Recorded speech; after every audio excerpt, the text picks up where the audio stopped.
11 Alive is helping answer questions for tenants affected during this cold spell, of course. And many of you had pipes burst, homes flooded, and some have no heat or water. Yeah, big headache out there. And it's left many of you wondering, where do I turn and who is responsible? Al Palacero is in studio with what she's learned.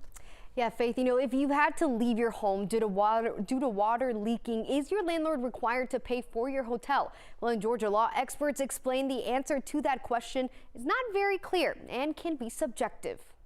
The question sent to us from a viewer: is my apartment complex responsible for putting us in a hotel since we are not staying in our apartment due to pipes breaking?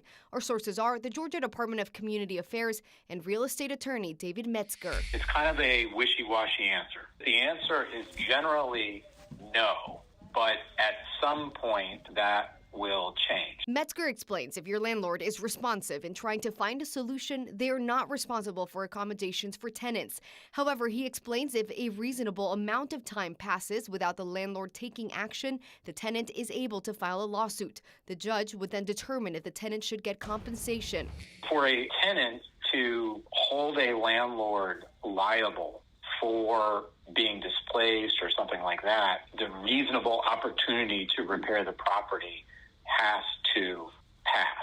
But Metzger says what's considered a reasonable amount of time is subjective, especially right now when so many people are in need of plumbers. It has not been a good time for anybody to deal with this. It's a very fact-dependent question of what is a reasonable response time. While Georgia law doesn't specify how much time is reasonable, the Department of Community Affairs determines that period by the seriousness of the condition and the nature of the repair. The department says government agencies don't have the power to intervene and that landlords and tenant disputes should be handled by the courts. That's why Metzger recommends: 1, make sure you put your landlord on notice. 2, make sure you make a claim with your renter's insurance if you have it. And 3, try to keep the lines of communication going and keep them, productive. So we can verify if your landlord is being responsive. They are not required to pay for other accommodations. If they're not responsive, a judge would have to determine if reasonable time has passed to warrant compensating the tenant.